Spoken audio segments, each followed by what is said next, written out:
I forgot to record. Thank you guys. I wish I would have learned that back in 2005 and 2007. Likewise. Did it take you to 2008 to realize that? Yeah, I was just more hungry to get a rental than Right. knowing the numbers. And, the market was climbing and yeah. Values were higher, Yep.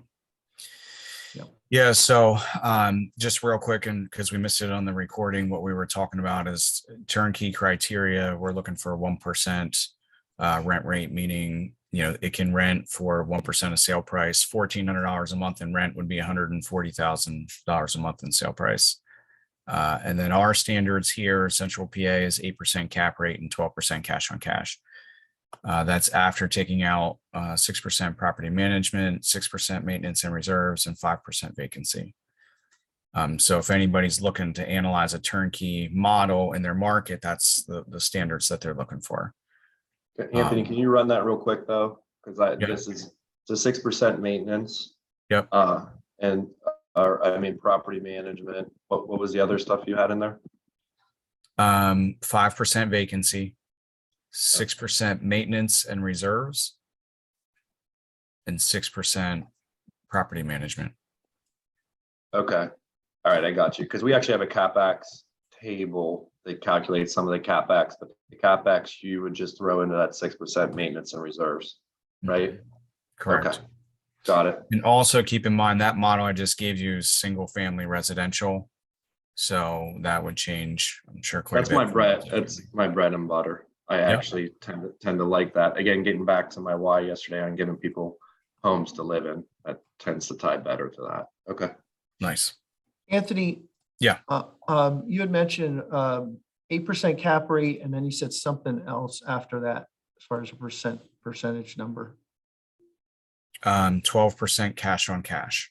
12% cash. Mm-hmm. Okay. Yeah. Got it. So if you invest $40,000 into the down payment, 20% down because you're buying it turnkey, then you expect a 12% annual return on that $20,000 or $40,000 rather. Okay. Mm-hmm. And then Matt, you also have the same task that we just did and Nick is here for, which is the retail listings. 30 per month is a pretty good sized team. You can look at some real estate agent teams in your area, and this would be a mid-sized team. Yeah, I recognize that when we look through that. I know we've engaged Mike for that, but yeah, to your point, 5-year target, that's a decent sized brokerage. Easiest way to look at that is 5 or 6 listings per agent per month. So if you have each agent doing 6 listings per month, which is totally reasonable, and they should be able to do it with no problem, you only need 5 agents. Okay. Owner financing and rentals, which we know you guys are, big with. And I know it's slowed down this past year. And do you have any insight to where you're at right now with this? No, that's not, like I said, I had a chance to review it. Like I'm looking forward to our first quarterly, because that one, I wasn't as sure. I think I know what it means, but I wasn't as sure. So for our people on the call and for Matt, you as well, these are owner finance deals where if the seller wants, 180,000 or their mortgage is 180,000 and say it's worth 220, there's 40,000 in equity there. We'll just take over their mortgage and even transfer the deed and eventually refinance out of it and take them out of their mortgage when the payment gets down to a certain amount, when they pay down enough equity. So they had a great guy doing this. His name's Nick. So when this would come up, they would just transfer it over to Nick and Nick would work an owner financing deal. So something for anyone to explore in the future. It's a good one, but it takes specific focus and specific deal making. Yeah. And it's not a cash sale. It's a different title and transaction process. It's very different. It's its own way. are you describing like a subject to? Correct. Okay. Mhm. Right, yeah. And I'm Yeah. familiar with that, Anthony. I just thought we were tracking that revenue outside of 5 APG. So that was more of my question, how that plays into the 10 million. So I'll figure that out with Matthew. That does, in your model, that does not, it's a great question. That does not play into the 10 million. Okay. This down here plays into the 10 million. Okay, all right. Okay. That makes sense. Yep. All right. Your targets: motivated sellers, finance distress, estate sales, which you guys do great at estate sales. We're trying to model some of the stuff you're doing now. Absentee owners, landlords, over 60 years old, retirees, pre-foreclosures. And just for a review, looking back at ours from yesterday, retirement communities, retirees is a good one to pursue that I don't think either one of our teams puts a focus on right now, but it's huge. Very huge. Yeah, and if you just kind of think about my whole business model, that's the core customer of my business model, a wealthy retiree. The other core client that's not listed there that I'll talk to Matthew and Jenna about are divorcees. Yep. Divorcees are a great time to pick up portfolios of rentals or rental properties. So I wish I had a whiteboard in front of me, but as a lesson for everybody on the call, I'll do my best to describe it. When we say target market, we have each one of these demographics. And then we have our unique value propositions, proven process, and guaranteed promise below. That's the message that we're going to send out to each one of these demographics. Well, so you can picture it kind of like in a wheel. Sarah G was on the call. I think we maybe lost her, or she's still here. I'm here. I always talk about the wheel. The wheel itself is how you're deploying that message. So you have mail, text, cold call, TV, PPC, SEO. Those are all the top lead sources, right? So you want to take each one of your target markets and you want to just run the wheel. You want them to get a call. You want them to get a text. You want them to get a piece of mail. You want them to see you on TV. You want them to see you on Facebook. And when they go to type in sell my house fast, you want the same name to pop up. That's the branding wheel. Does that make sense, Nick and Matt? Mhm. Any questions on that? And that's like your hamster wheel that just keeps running. And what you feed your hamster wheel with is the target markets. So here's my list of people over 60. Put it in the wheel and turn it around. Let them call it, text it, mail it, and then hopefully you're able to target them on TV and Facebook. Does that make sense? All right. And then the 3 unique value propositions is what you say in your lead management call and also in your acquisitions appointment. This is our value. This is why you should use us over somebody else. And the reason why it's important to review and cover on a VTO is you just keep pounding that message into the minds of 15 people that work for you. So I won't go over your proven promise and guaranteed promise or proven process and guaranteed promise today. But again, just wanted to cover why this VTO is important and what we do with this information. Any questions on why this is important and what we do with it? Nope. Okay. Let's get into 2-year picture and we'll do 2-year picture for first choice as well.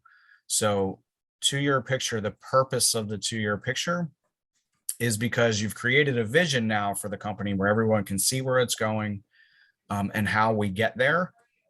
But now we have to take the measurables, which is the 5-year targets. We started creating a measurable around the vision. And now we need to break that 5-year target into more specific measurables for a 2-year picture. And the easiest way to look at a 2-year picture is to say who, what, when, where, and how. And we start with the when, the future date is 2 years from now. The gross revenue is obviously the what we're trying to accomplish, 4 million per year and 2 million in profit, with monthly measurables of 21 transactions and being in an annual transaction of 250. So it's pretty simple. You took the 5-year goal, broke it in half, and committed to doing that in 2 years. Well, in order to hit this measurable, what are our specifics? And then you see it's broken down into each one of those. The retail team doing 5.5. And then what does it look like? So this is your people, resources. So we want to look at, if we keep everything consistent with the business plan and the business models, we say, who do we need for lead generation? Who do we need for customer service? Who do we need for, in our models, acquisitions? And then in EOS, who do we need in leadership seats? In 2 years, obviously, I won't say you have to, but you definitely should install a leadership team in 2 years, regardless of what revenue structure you're at. And Matt and Nick, if you've grown businesses before, what has been your experience in installing leadership teams? So my experience is that there's got to be clarity and ownership, and directly, ideally aligned to a P&L item. So there's not ambiguity around what they're driving. So like you guys are familiar with QuickBooks. As I've grown my team, we probably didn't make its best use of classes at the very get-go when it was just all me. Now we use classes to effectively be divisions of my company, or companies, that enables as the leaders fill into these positions to be rewarded and evaluated off of that. So that's helped a lot. Also, as we've grown, staffing has aligned more appropriately to the leaders and those teams versus just a jack of all trades. What's nice about the business model that I have, that I'm bringing into this, is that you can plug and play across multiple things. If the rental team, reno team's a little slow, they can do the residential projects that are spun up and things like that. Yep. Which is a nice plus, but that also creates some chaos when you're impacting P&Ls and moving people back and forth. So I've learned as we've grown to make that a little bit more static, of course, with reason, and good for the business, but making that more static also enables me to tell how each division's kind of growing independently versus just the whole company. So does that answer your question, Anthony? It does. It paints a picture of an ecosystem.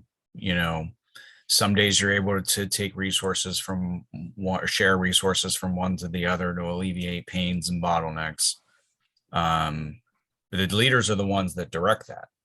So otherwise it's you directing all of that change in resources, but they now know how to do that. Yeah. And then, like you said, as far as the ecosystem comment goes, it also allows them to flourish, and while everything's working properly, be in one position and do their best in one place. So you get the best of both worlds. Nick, anything you would share in terms of your just past experience and anything you've learned from installing a leadership team?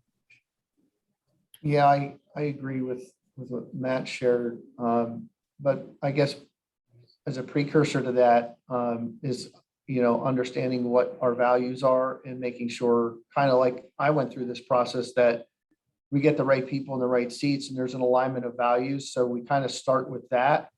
And then the other thing from a 30,000 foot view is I learned early that I got to be looking for these people before I need them.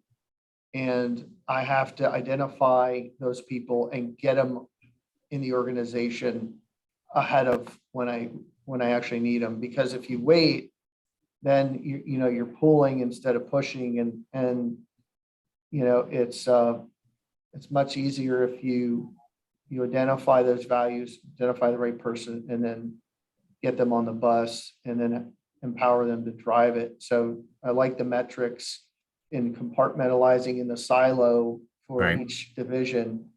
And then, the basic stuff of holding people accountable and empowering them to do what they're really good at and grow and scale. You give them the framework for it, and you let them do their thing. That's right. Yeah, I love that you picked up on the execution.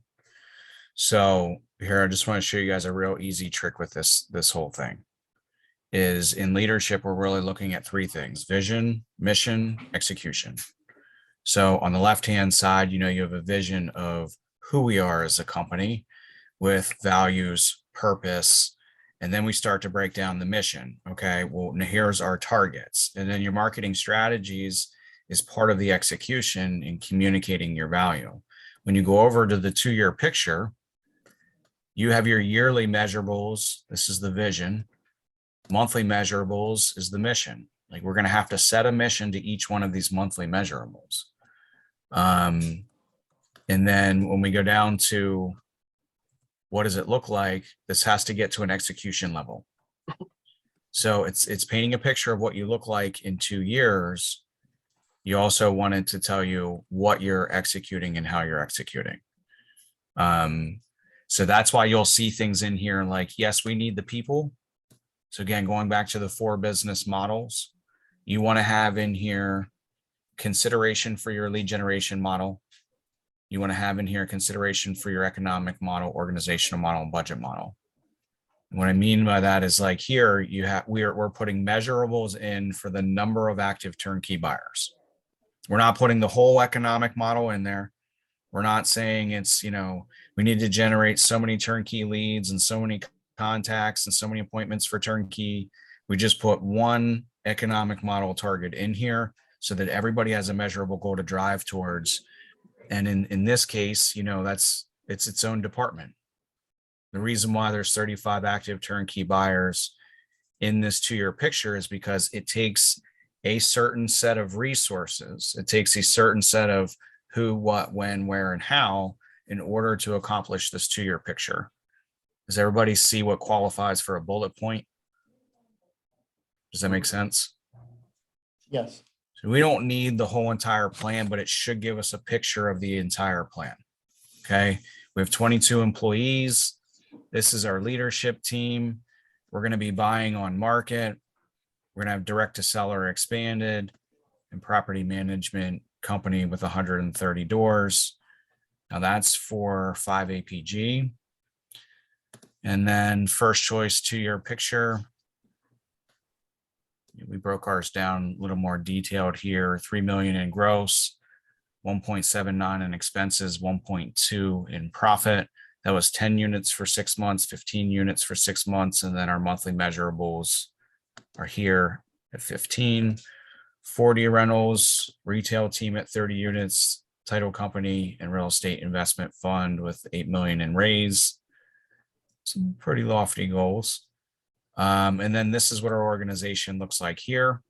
And then we're starting to rework some of our 2-year measurables for our targets, because we're not quite sure if we're going towards turnkey, if we're going to change that into another target, which is why that's highlighted from our quarterly planning review.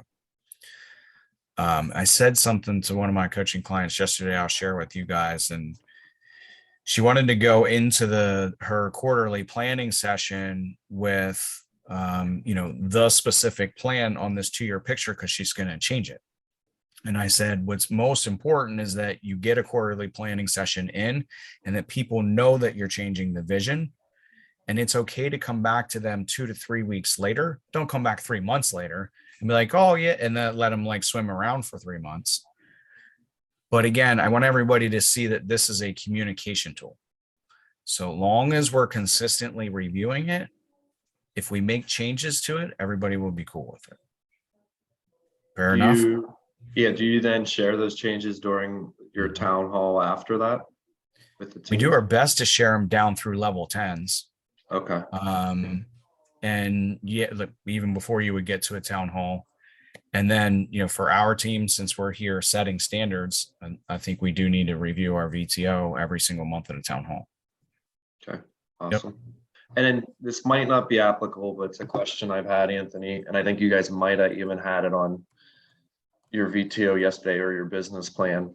So turnkey is obviously investors that are looking to be pretty passive and invest via turnkey.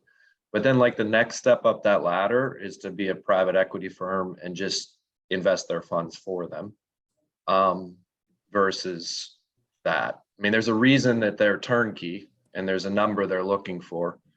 And private equity just actually steps up the food chain, if you ask me. So where's your guys' thoughts on that? Or is that something you're staying away from or haven't considered? So it's the one reason why 100 active turnkey buyers is still here, is because yes, that's one of the best ways to use our private equity funds and also have a consistent onboarding of private equity and having a consistent placement of private equity. Okay, all right. That So helps me understand. we're actively pursuing that ourselves. We call it the self turnkey model. Okay, You're just turnkeying to ourselves by raising that equity. And then obviously the goal for us and perhaps could be for you as well. It doesn't matter if it's a multifamily or a single family, in the end, we want to package the properties up together and, offer syndication. So, we're offering pieces of those packages. We're offering ownership in pieces of those packages, as well as the interest return for the private equity that we raise. It's just, obviously the gentleman that we met at our mastermind is in your market. He was able to raise a very large sum of private equity. We can talk about that off video. And it was pretty simple. I mean, it's just, he's borrowing it unsecured. It's, the company and himself personally are writing a guarantee for it. He shows them how he's using it, but he's putting it in and he's using it, at his own discretion and liberty. What that allows you to do then is to use it multiple times rather than attaching it to one property. So if you can get in the property and refinance out of it, so say we have a $600,000 purchase, we have $200,000 down, and so 100, just call it 150 down and 50,000 into repairs. So the 50,000 is going into the debt of the property. It's now 650, and say it's worth $1 million. So there's 350 in equity once you fix it up, and you also bought it at a discount. Yeah. So if we borrow that 200 from gentleman X for the acquisition and the renovation, and then we refinance that loan, both his private loan and the first loan that we got for acquisition, then we refinance at 800,000 because it's worth $1 million. You leave his 50,000 or so into it, and you have 150 now in private capital you can take to the next opportunity or project. I wanted to explain that for everybody on the call. Hopefully it made sense. And you can do that when it's not secured on the property. If that gentleman were to ask me, hey, I want to secure that note I want to secure that debt on, or down money on the property, and leave it there, that would be fine. Right? We just wouldn't be able to use it again. And he would have more security because he has security against the asset. If anything ever falls apart, he's secured on that asset versus us as individuals or the company. So the investors tend to lean towards the secured end versus the unsecured end. But if we're able to show them we have a portfolio and we can do this consistently, we consistently get returns, and your money's safe with us, then you may be able to have quite a few of them lend to you at 8%. So we have all those. What I like about the active turnkey model is turnkeying single family into the fund is that you're always able to promise a return. I'm not always able to promise them a 20 property package or 100 units. So it's kind of hard for me to say, hey, like, sure, we'll give you an 8% return, and then I'll let you know when I'm going to lend it out. And if you're constantly onboarding properties, then you always have it lent out. And you just keep restructuring it and relending it. Yeah, and I'd definitely be open to talking with you about that a little bit, Anthony, because it's something that interests me a lot. And I was already in the process of spinning up a small private equity. It's slightly different than what you're saying, which is more like the line of credit model, unsecured. But a pretty unique way. And there's a couple of big players in Pittsburgh that have done it very effectively. Might be one of the ones you're just mentioning. And so, yeah, I'd definitely be up for talking about that. Okay, so we'll put it on one of our other meetings. Great stuff, man. Yeah, I appreciate you bringing that up, and it's great to have a discussion about keeping more of the tail. I mean, it's keeping more of the tail off of every lead, because when you're turnkeying it out, you're losing part of that. Yeah, you're gaining some of it in the property management and stuff, but you're still losing part of the tail. So why not keep those ideally? Yep. And gain the equity back end on it. So, okay. Just ours, you know what, we're at 30 past. So I'm going to skip over this real quick. You know, again, all I want you to see here is the why this is important. You know, we have these 5-year targets. So we know that in 2 years, we have to at least get a marketing plan expanded into coaching and multifamily and get it rolling. You know, so again, just make sure that, I guess my point here is you want checks and balances on your 5-year target. Like if you have a 2-year picture or if you have a 5-year target and you don't have bullet points over in your 2-year picture, we're going to miss it. Right. So just check and balance back and forth between the 5-year target and the 2-year picture and make sure that they're realistic and they're aligned. All right. So let's move into, I want to go back to the 4 models. And yesterday we hit on this a little bit. I'll do a brief overview of the models themselves, and then we'll just dive into lead generation first. So, you know, we have these models at the bottom here, and you have 30 days, 60 days if you were to launch. And then Matt, you know, your team's at about 12 to 15 per month right now. So you're right about here where we are. So we're going to discuss this one today. And, you know, our expectations should be in line. And then you'll go back and figure out where's my team out of alignment. You have some great scorecards to dive into that for both marketing and lead management. It's pretty easy to start figuring things out. Again, today we'll just look at lead management. So the models overall, you have a budget model, which is your fixed expenses. And here's just a quick example.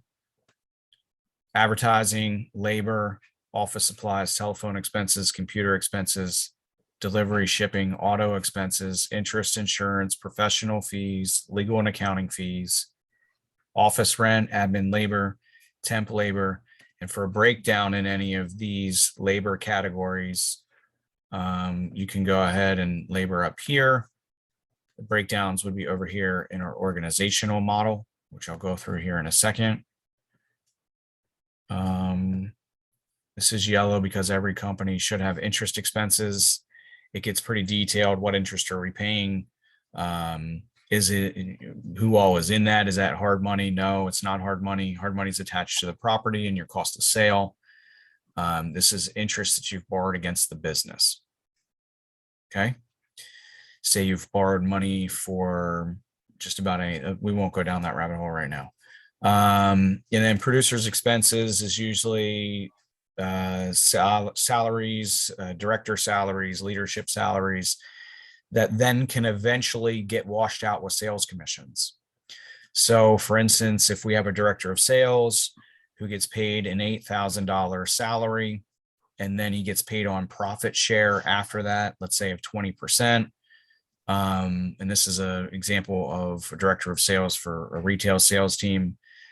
Then, you know, since he's getting 20% of the total P&L, that's going to be a commission draw against, it's going to be, so we call it a salary, but it's a salary draw against commissions. It's a salary draw against the 20% of profit that they're earning.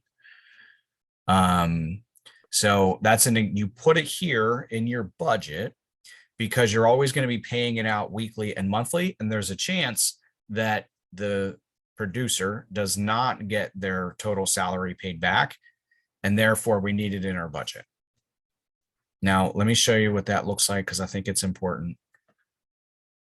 And so, for instance, you know, when we have an acquisition agent who's in training, they're going to get paid a $4,500, say roughly, there's a 4-week and a 5-week in here. So roughly $4,000 a month as a salary.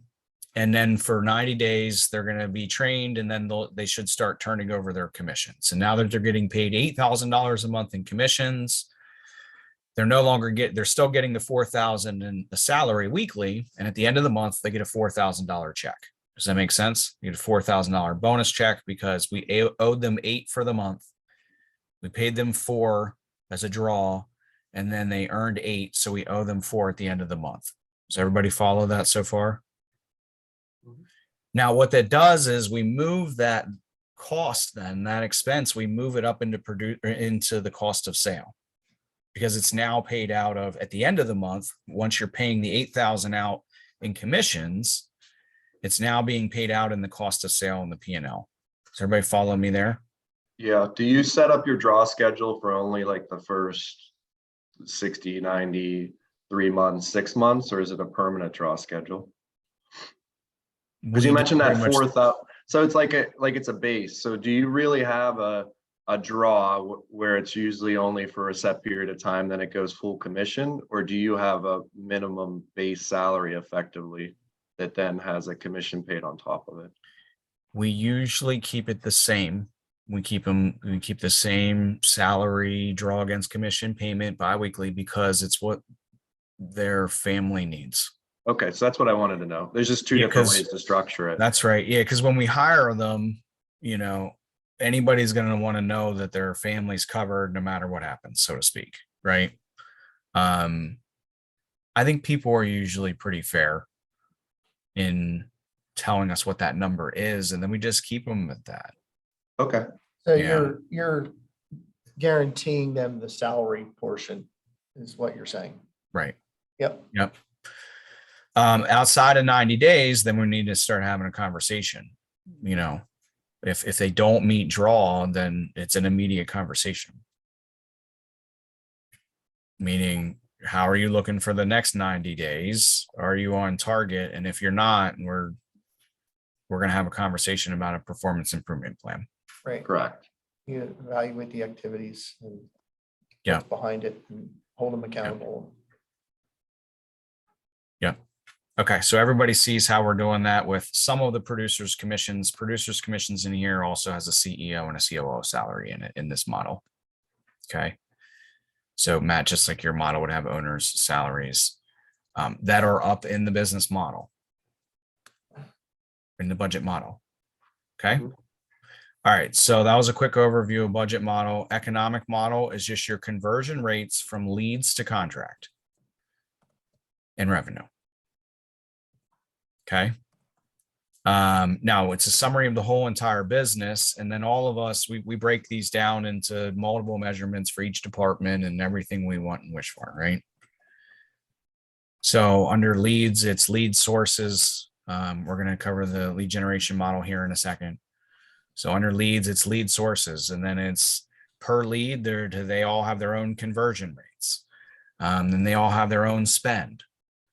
But we average them all together for an economic model, and we say that we expect to be spending about $180 per lead across all lead sources. Then we say we expect 200 leads per month. We expect to schedule appointments with 45% of those. We expect to take appointments with 75% of the ones that are scheduled. We expect to get 14 contracts because we expect to get a contract for every 5 appointments. That's a 20% conversion rate. We expect to close 90% of those. Matt, you guys close 100% of everything. It's pretty wild. It's That's cool. good. Oh Excellent. yeah. I don't think they've let a deal. You let I think 1 or 2 deals go in 2 years. Yeah, we've gotten a little bit more aggressive with that over the last couple of weeks, but Yeah. we've kept them. Nice. And then gross revenue, we use a target of 20,000. So 20,000 on your 12.15, you're at 243. And we're trying to hit a target of $3,000 in cost per contract. Okay. And then Matt, you actually have, and anybody that we're coaching, we take your as is model. So we don't just give this to you and say, hey, this is where you're supposed to be.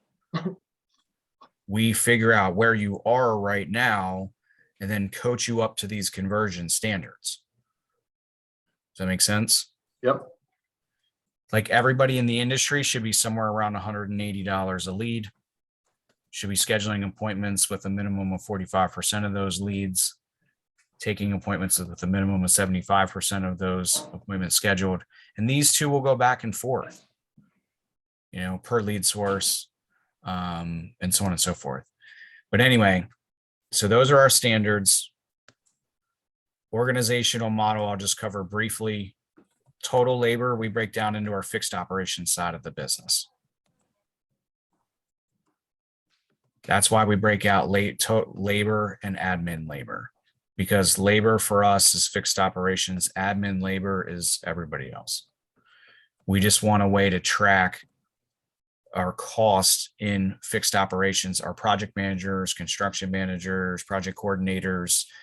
We want to track our expenses over here as just not as a separate model, but as a separate sector. That's still not your cost of goods sold though. So like your acquisition leads and everything would be under cost of goods sold. Whereas these project managers, some of those are driving revenue, so it could be considered a cost of a goods sold, whereas others are not. Maybe you are saying an executive assistant's driving revenue. So are these driving revenue up above and the admin's not directly responsible for revenue, or do you break it out that way? So, okay, we use it for both ends. This is a great question. Great question. So we know that a project manager is driving revenue by finishing on budget or below budget and on time. So we can use them to help do that. They can also bring our expenses in lower. That's the one side of it that you're asking about. The other side of it that we want to look at is this more beneficial for us to sub out? So if I can get a third party project coordinator, a third party project manager, and I'm not paying all the labor, all the additional employment, taxes, whether they get hurt and all the other workman's comp, all the other stuff that I have to pay for these people. This is we pay a different rate for these people than we do for admin labor.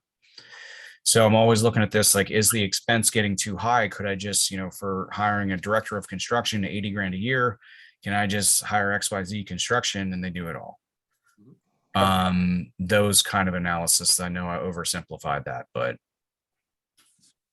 no, it makes sense. Particularly for the expense and taxes and comp rates. All right, so admin labor, then we go into, you have executive assistants, directors, lead managers, assistants in those departments. There's a good healthy mix in here of what it would take, Matt, for you to get and for us to get to that 500 unit per year.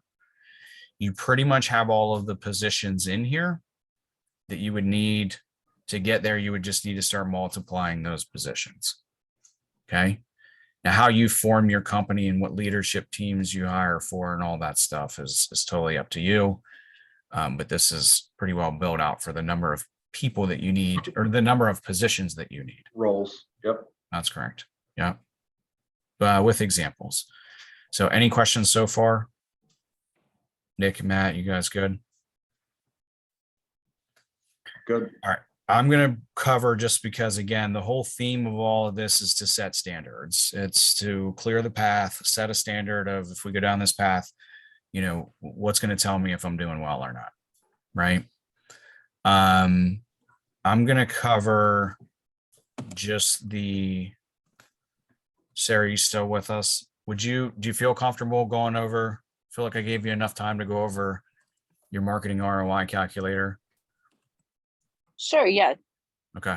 Give me 1 minute. I just want to show these guys my standards for lead gen real quick. Sure. And that way it's just easy for everybody to see and understand. So Matt and Nick, what I want to show you here, we covered actually in our quarterly planning session. So apologize for boring the owners here, but I got to cover it again. So, these are our main pillars of lead generation. Sherpa is texting. We have SEO, PPC, referrals, texting, Facebook, mail, signs and branding, and outbound leads, which is outbound calling.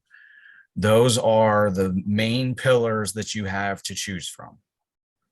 And Matt and Nick, I was telling the team at our quarterly, like right now we're vulnerable because we're on 2 or 3 pillars. We need more than 2 or 3 pillars. Matt, your team in Pittsburgh, you have a pretty good steady lead flow in each one of those categories, but you're going to want to measure them consistently, and you're going to want to make sure that they meet some kind of standard or they get turned off. The first standard that I had Sarah do recently was you go through the marketing budget and you redline anything that didn't generate a deal in the last 30 days, or I'm sorry, 90 days. So anything that we spent money on last 90 days didn't generate a deal, you redline. Anything that generated less than 3 deals, am I still on target here, Sarah? Was it less than 3 in the last 90 days got yellow lined? Yep. And I don't care if you make it 1, 2, 3, or 4. The point is you got to look into it. You need to make sure that it's meeting standard, because otherwise are we wasting time and money on it? Everybody follow me so far? Matt and Nick, you still following me? Yeah. I So don't how do know. we know whether we're wasting time and money on it? Well, you have Sarah go and do an ROI calculator on it where she takes all your leads and figures out how many leads you got, how many appointments you got, how much you spent in marketing, what the cost of all that was, and what your conversion rate is. So she'll show you that in a second. What I want to show you guys just real quick is what is the standard for all of that. So in SEO leads, you know, we should expect on a marketing budget at $2,700 a month, we should expect around 30 leads and get 1 under contract. And it was our previous experience was 3% conversion rate on that. Now that's a couple things here nowadays. 33 leads would be a little high for SEO. 1 under contract is still easy to expect, which means that your conversion rate you should expect to be higher, because you'll probably get 20 leads, 1 under contract, and that makes a 5% conversion rate. PPC, and now here's the thing, this can be changed and argued and altered in every market. You just have to know what your as is standard is, and then get it and work to have a better conversion rate. Nick and Matt, do you follow me on that? Like there's already a model. So you'll see our first choice model does not line up precisely with these standards, but we have an as is model, and our job is to make sure that we increase those conversion rates from where we are right now. And then our other job is to be honest and real with ourselves. If it's redlined, you get rid of it. If it hasn't generated a contract in 3 months, you have to stop spending money on it. And if it has generated less than 3 contracts, you have to yellow line it and figure it out. And those will be the ones that you focus on increasing conversions on first. So PPC, we're expecting, 13 leads a month, 1 under contract. I'd say nowadays you have to spend more like 2,500 in PPC to get there. So your cost per contract on PPC would be higher than it is on here, but the conversion rate's still somewhere around the same. It should be somewhere between 8 to 10% of total leads coming in on PPC you should buy. So if you get 10 PPC leads, you should be buying one, and if you don't, you should definitely be buying 1 in 12 or 1 in 15. And if you don't, then you have a sales problem, not a PPC problem. Everybody following me with these standards? Referrals, that's up to everybody else. I mean, how well was the referral handed off?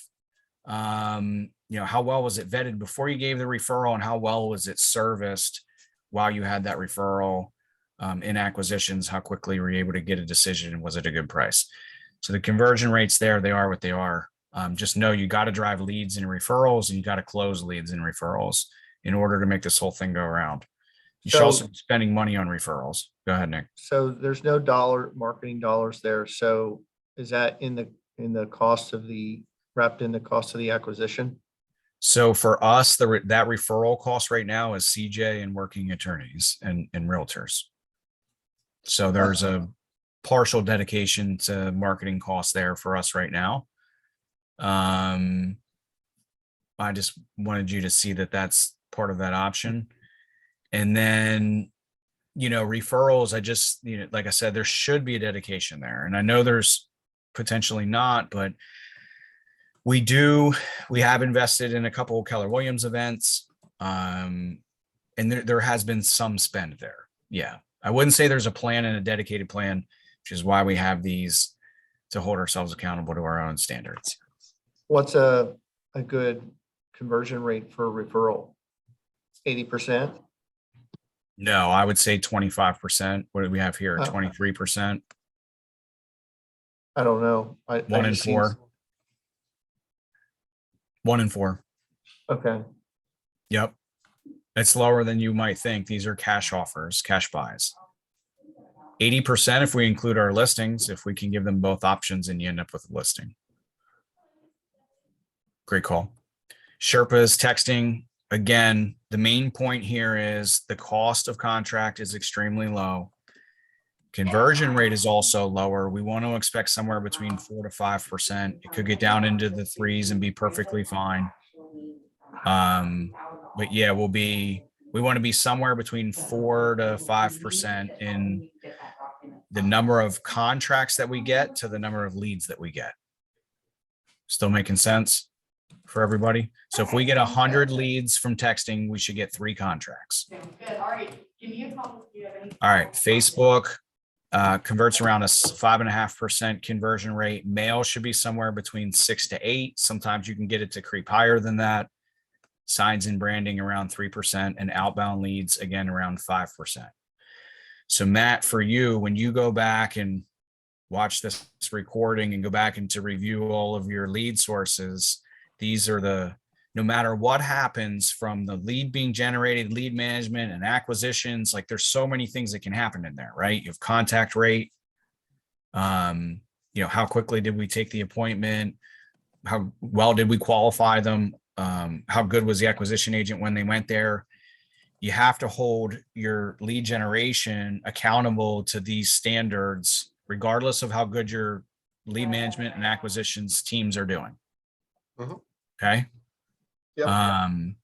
Because So we have just other want- numbers like appointment conversion that you can track those other interim steps at, but I understand what you're saying here. Cool. All right, Sarah, I'm gonna give you the floor for just a couple minutes. We got about 5 minutes left. Okay. I am going to share my screen. Hold on 1 second. I don't think I gave you permission yet. It's okay. You're going to have to let me in the room on my computer.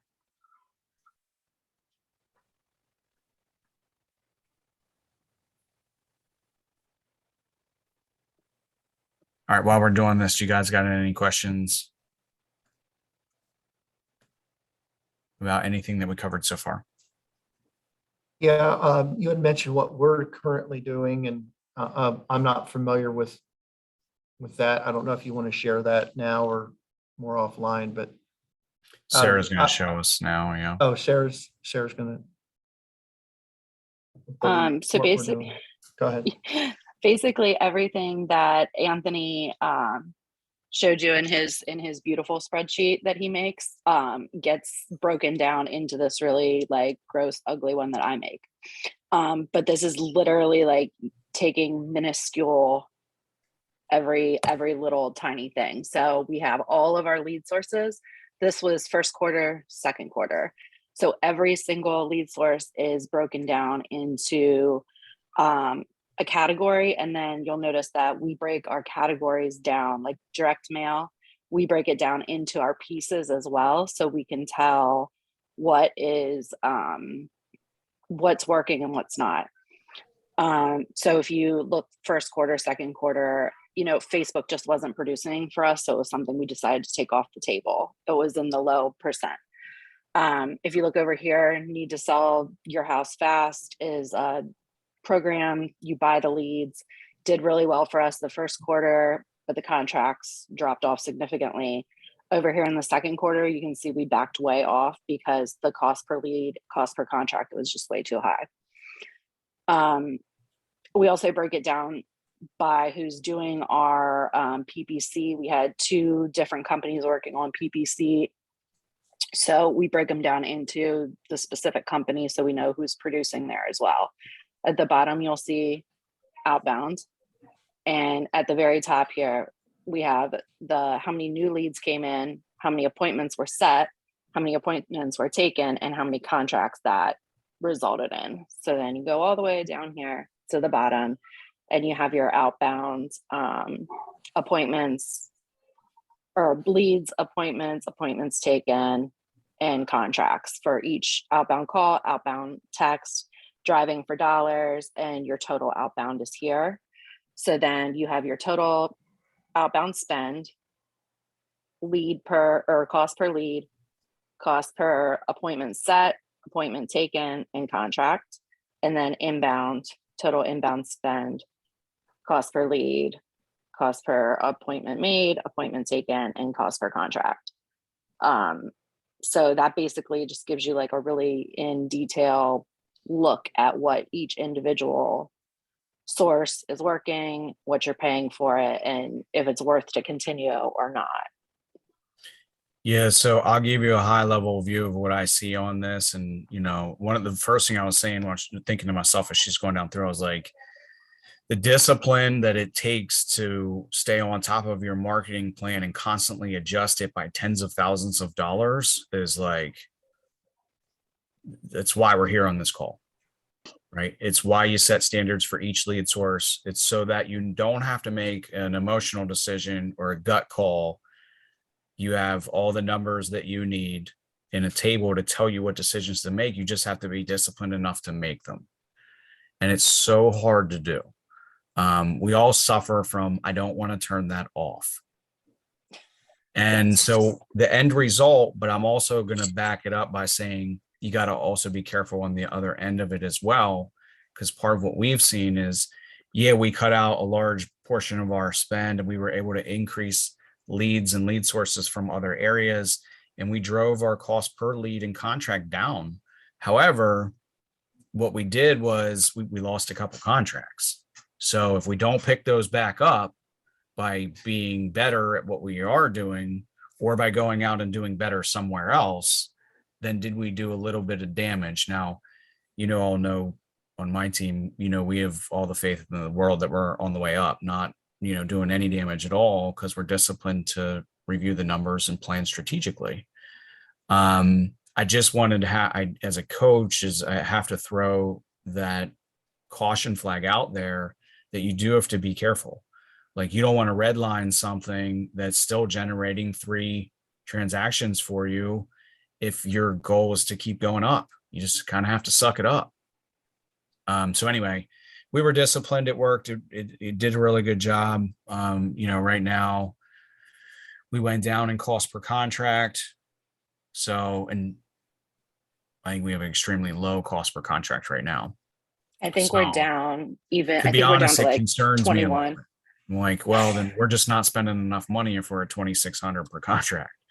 And Matt, something that you might want to keep in mind is your marketing person has to have a personality strong enough to stand up to the owners of the company and say, look, I know that you Here we really go. like that, but we're not going to do it because look, it's just not working. And you have to have somebody to basically say, like, I know you love seeing yourself on TV, but we're not getting the money there.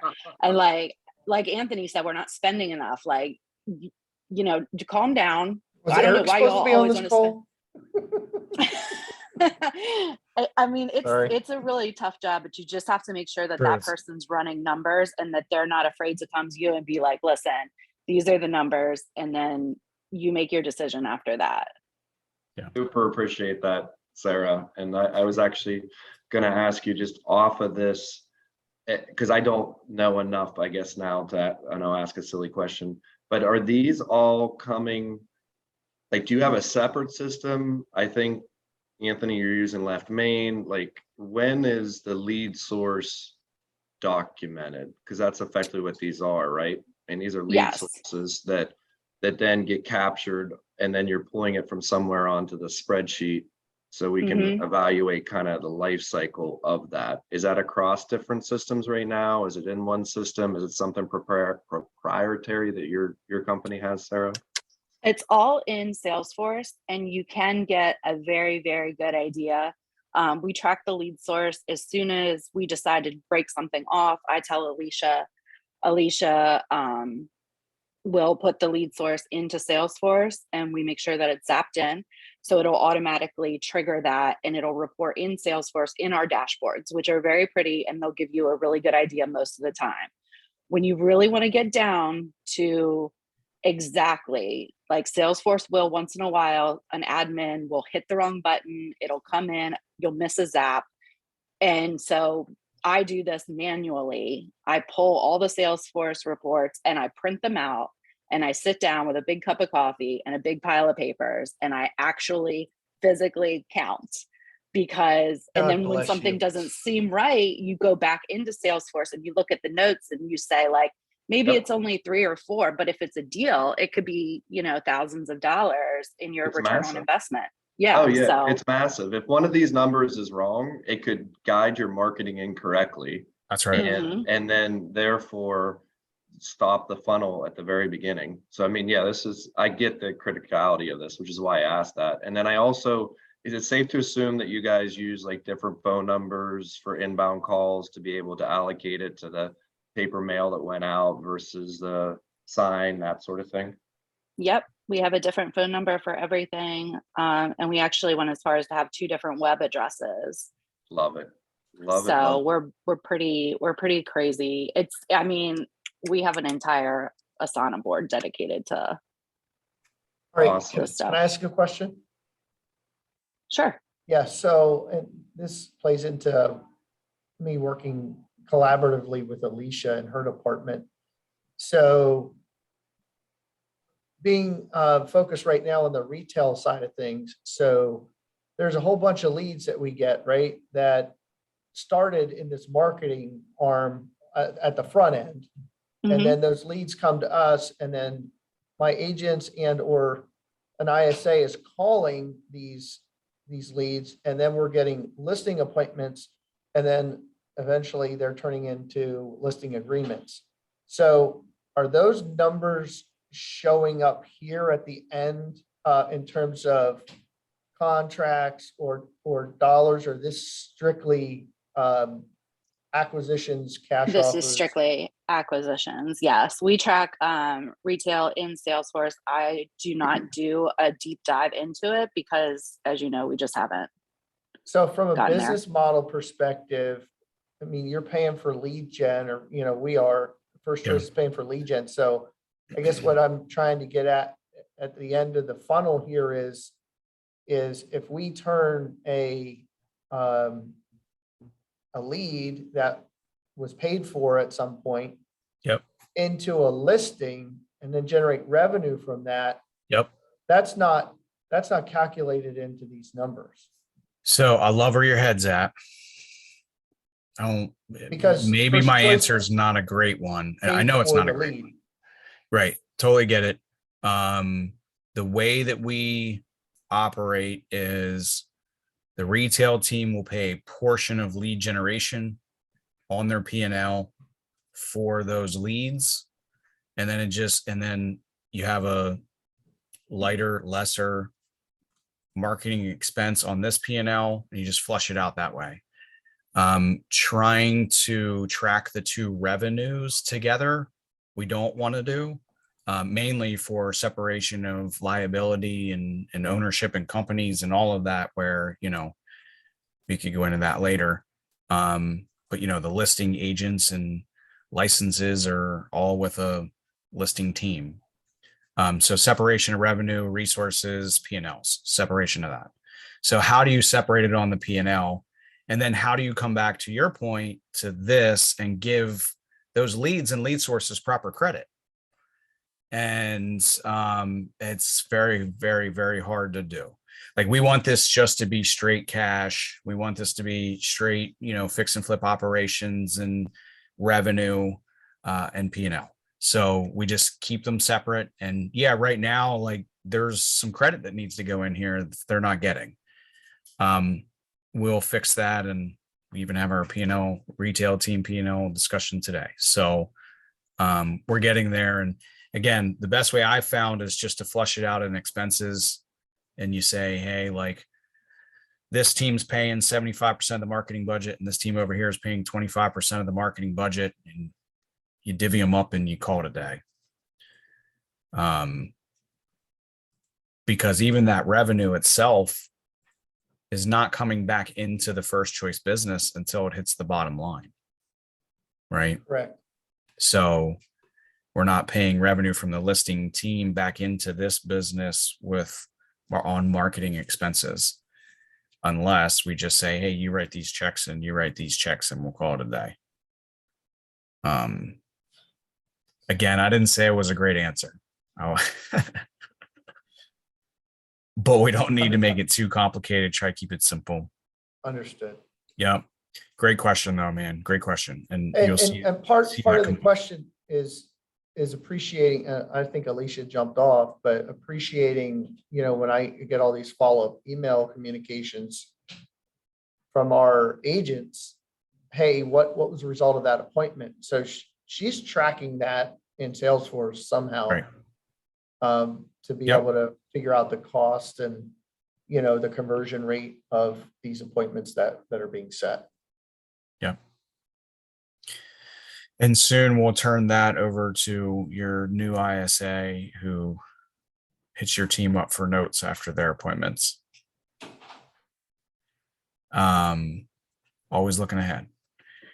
Any other questions, guys, before we wrap? I want to be respectful of everybody's time. I know we went over. Just clarifying future meetings, next week. I have Tuesday, the 5th at 11. And then Wednesday, I have it at 10, but that's in conflict with our weekly ops meeting. So is that going to stay at 10 on Wednesday? Now, weekly ops will be moved to 11 and we'll have this at 10 each Wednesday. Okay. And I'll get into instead of using my phone, I'll use the computer and hopefully the calendar invite changes then. It's on me. Any other questions about what we learned today? Matt, Nick, you guys good? It's great. Thank Yeah, you. thank you. Yeah, Thanks. appreciate you coming on, Thank you, Sarah, Thanks, for guys. all that you do. If you didn't Absolutely. Communicate that. You're a whiz from what I can tell. Thanks, Oh, Sarah. I've been at it for a while. Well, thank you. See you guys. Have a great day. Bye, guys. Bye.